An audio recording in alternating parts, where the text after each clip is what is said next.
Hey everybody, welcome back to BigRedEDC. Well, we've got another knife here from the Apex Pass Around group.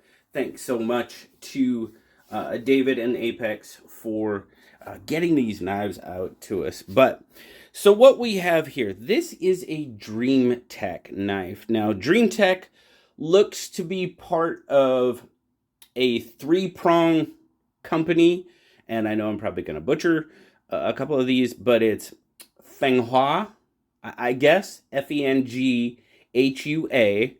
Then you have DreamTech, and then you have EIN. So kind of that whole, we Civi Sencut type thing going on, I guess, from the looks of it. There's not a whole lot known about these companies yet. I do know our good friend David's son from formerly with Beyond EDC.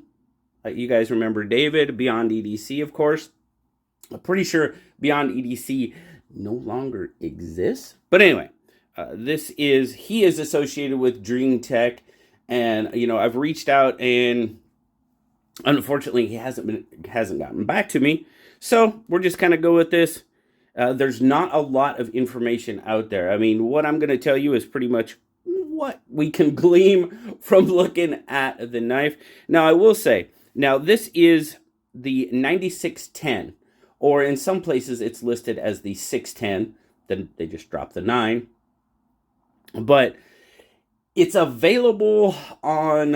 I found DreamTech knives available on Atlantic Knife and a couple of other sites. I'll leave a link down in the description if you guys want to go check them out a little further. Now, they seem to be, from what I've seen, more on the premium side of the scale. Yeah. Now, this is an M390 version that we're going to take a look at today. There is a Damascus version that comes in at like $388. So I'm guessing the non-Damascus version probably going to be within that $300 to $340 range. Like I said, they're not widely available. They did send this one out to the pass around, probably just to help get the name out there, which is a good idea. It's been through a couple of reviewers already. I haven't watched any of those reviews yet because I try to form my own opinion on these knives. There wasn't a whole lot of information shared with us about it. That was kind of the bummer about it. But okay, that's part of our job, right? If we're going to tell you about knives, we better go look it up and try to find out as much as we can. And that's kind of what I did. We'll go with it. But so you've got titanium on this guy. You do have titanium and carbon fiber. You have a titanium backspacer, open area here for a lanyard. You've got a pretty much straight up reversible. You've got the spot there. So a reversible pocket clip, which is nice. Single point, but it's pretty well in there. Now it's nice when they do the single point clips when they are recessed into the body like that. It does help keep them, solid. Keeps them from moving around. Now, as always, on these frame lock knives, I am going to check this area, and it is done very well.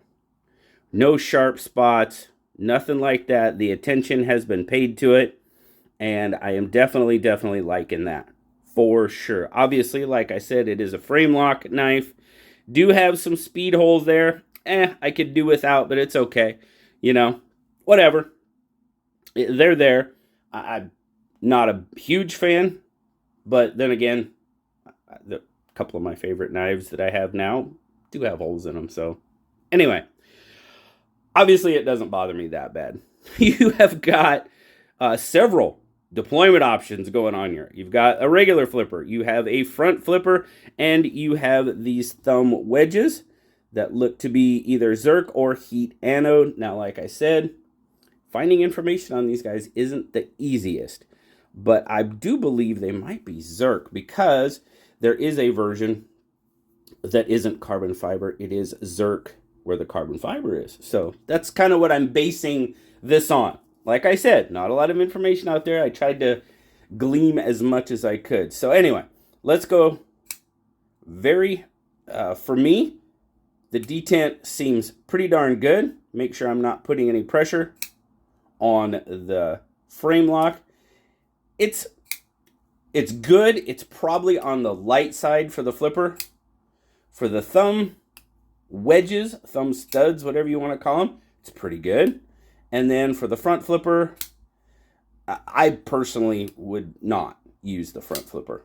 And I haven't used the front flipper. This is probably, other than just trying it out, this is the most I've used it. Now, you can see where my hand is placed on this to get a good purchase. Well, look, it's right on the regular flipper tab. So that's the one thing. When you have a front flipper and a regular flipper, you know, your hand placement when opening is going to make a determination, well, for me especially, as to whether it doesn't do too bad. It doesn't get me that bad. I mean, does it? Well, there, I got it. There, I got it. Say, nah, not a front flipper for me. I will probably use the wedges on this one if I was going to keep it. But overall, I do like the shape of this knife. There you go. M3, where's it at? It's down there. M390 steel going on there. There you go. Like I said, 9610. Some places it's just 610. I want to make sure I put that out there. But overall, I do like the overall shape of this knife. Love the blade. I mean, you guys know that blade shape. It looks like we've got a bit of a, maybe not necessarily stonewash, but there looks to be a bit of a wash somehow on it. Bead blast, probably. That's my guess. Bead blast finish. Again, I'm going off information I can just glean from it as it is. So, overall shape, really like it. Let's get a spec check going on. 7 1/4 overall, maybe just a hair more. You've got about 4 1/4 on the handle. You're coming in right about 3 inches on the blade, maybe just a hair more. Pretty much a full cutting edge on the blade. Handles 6 thread and 9 thread natural fiber rope. Very well. 21 thread with that 3-inch blade does take a second cut to get through it. So this is, and I know you guys are like, oh, what's that rope? But that's how I judge a knife. It's what I use at work. So I'll get you, the actual grip length coming in, just a hair over that 3.5. And as you guys know, that 3 1/4 to 3.5 is pretty much my sweet spot. And yeah, it's definitely fitting the sweet spot. But let's get a couple of other ones in here. Bug out, it's pretty much bug out-ish in size. You got that larger pivot, so yeah, it's good comparison there with the bug out. It's pretty much bug out size. Of course, that means it's going to be a little bit smaller than our PM2. Where's it at? There it is. I moved it around. Why do I do that to myself? Get a weight on it. See what it comes in at. Oh, right about 3.1. That's not bad. 89 grams. And then, of course, we'll check our pocket.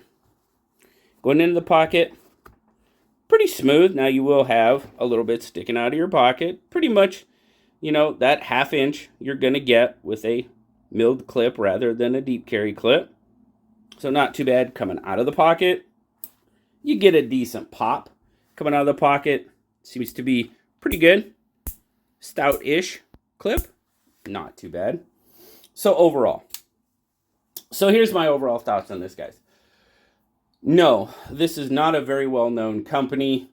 The whichever 3 you go with, Fenghua, I hope I'm saying that right. DreamTech and EIN. Not very well known, not very well publicized, not very widely sold at this point. So this is pretty much a get the name out there. Now, like I said, pricing on this exact model, I could not find this exact model listed anywhere. Like I said, I found the Damascus 9610, and it was coming in at $388. So I'm guessing this model would probably come in at that 300-ish range, maybe $300 to $350. Don't know for sure. I'm still not too hip on how they do their pricing, just because of the availability and the information out there about this company. I really wished I would have been able to talk to David prior to doing this video. He never got back to me, so I couldn't. So this is an Apex knife, so I've probably held it longer than I should have. But I wanted to get the video done and get it out there with the limited information that I had. I do like this knife. I like the way it's shaped. Speed holes could go. I'm not a big, do they bother me? I mean, no, they don't impair anything. The only thing about speed holes is obviously people are worried about dirt being able to get in there, but you've got this big opening here and this big opening here, so dirt's probably going to get in there anyway. I mean, that's just my thoughts on it. So overall, ergonomics are pretty darn good. I can feel that clip a little bit if I squeeze down hard. Obviously you can see it leaves that white mark there. So if I'm really bearing down on it, it's probably, yeah, it leaves a mark there. So, clip, I'll put in the category. Other than that, I like the shape. I like the overall design. Ergonomics is not sharp or anything. The pocket clip is probably my biggest nitpick with it. I do like the fact that they've treated this area with the respect that it deserves. Turned it down. That is always a big point for me when I'm looking at frame lock knives. If the company takes enough time to do that, and centering's good. Fit and finish overall seems pretty good. Plenty of deployment options, you know. Unfortunately, I just wished I had a lot more information to share with you guys, but I've pretty much shared as much as I know at this point. So, I appreciate DreamTech sending these out to the pass around group. The only thing I'm going to say is next time if you send a knife out again, give us a little bit more information on it.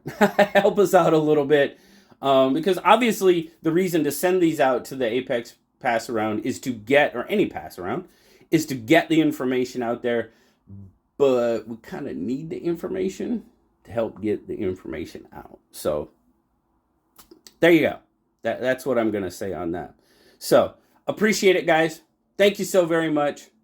Have a wonderful, wonderful rest of your day. As always, like, subscribe, leave me that comment. You know I love talking to you. Until next time, guys, I'll talk to you later. Bye-bye.